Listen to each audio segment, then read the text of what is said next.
So a lot of builders get stuck into disputes over boundaries, whether that's a simple fence or a retaining wall or other things. And so I have a set of principles that I've followed quite successfully, and I won't say that I've never been stuck in a dispute between neighbours as the builder, but here are some simple rules for you to follow with your clients to help you avoid being in the middle of a dispute. The first thing is make sure your client knows from the beginning that if they are doing a development, they're covering the whole cost and they're not expecting or relying on the neighbour to cover something. Even if the fence was about to fall down and it was the wrong fence and it wasn't on the boundary, they should expect to cover the whole cost because they're initiating the works. It's a bonus if they agree to split it in half, but they should not expect to do that initially. The second thing is that you build the whole thing within your boundary. So your client should know from the outset that you only do work on their side of the boundary.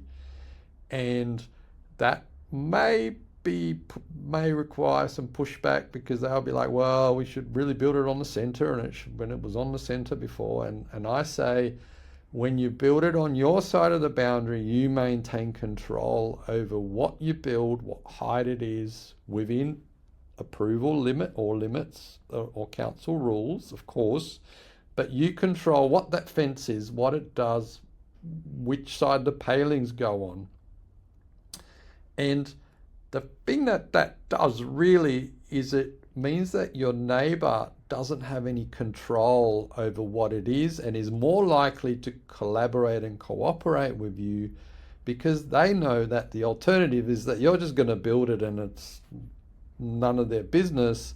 So they're more likely to cooperate because there's no power. They don't have any control over it to begin with. That's counterintuitive, but it works really, really nicely. The third principle is don't split the bill. No split bills, no matter what. You're working for your client.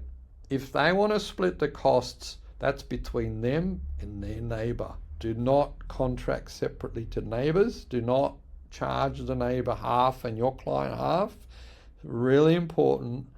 But it works really well. You do not split bills. You do not contract with two separate clients for the same piece of work. If they get into an argument, suddenly you're not getting paid. And so avoid that. Work for your client. Tell them whatever agreement they reach is up to them, but you contract to one person. Those are the three things. Make sure your client knows they're covering the whole bill. They can split it if they like, but the expectation up front is they cover the whole lot. They build the whole thing within their boundary. Again, if they can get agreement to put it in the middle, great, but set the expectation early that everything happens on their side. And third, and importantly, you have one client, you charge them for the work, they work it out with their neighbour. Okay, I hope that helps.